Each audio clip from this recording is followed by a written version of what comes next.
ሓደ እዋን ኣብ ሓንቲ ቁሸት ሓደ ዓይነ ስውር ሰብኣይ ንበይኑ ይቕመጥ ነበረ። እቲ ሰብኣይ ወላ ሓንቲ ብርሃን ኣይርኢን ነበረ።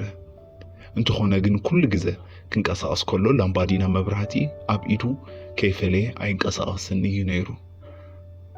ሓደ ምሸት ከም ኣመሉ ተናፊሱ ክምለስ ከሎ ኣብቲ ከባቢ ብዙሓት ሓለፍቲ መንገዲ ዝኾኑ መናእሰይ ረኸብዎም።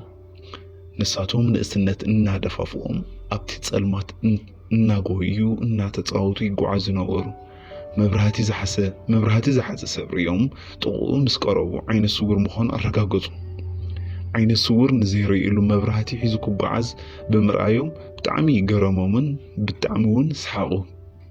ሓደ ካብቶም መናእሰይ ድማ ነቲ ሰብኣይ ስማዓስከ ንስኻ ዘይትርኢ ከለኻ ምንም ዘይትርኢ ከለኻ መብራህቲ ንምንታይ ኣለየካ ኢሉ ብሓውሲ ኣሽካዕለል ሕቶ ኣቕርበሎ።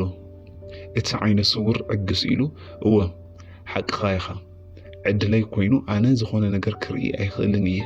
ብዘይ መብራህቲ ከመይ ኢለ ከም ዝኸይድ ከዓ ነፍሰይ ብደንቢ ኣሚረያ እየ።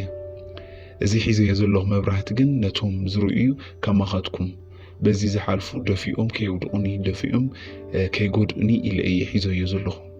ብርሃን ንዝርእዩ እምበር ንዘይርእዩ ኣይልዩምን እዩ በሎም። እቶም መናእሰይ በቲ ዝተዋህቡ መልሲ ብጣዕሚ ገረሞም።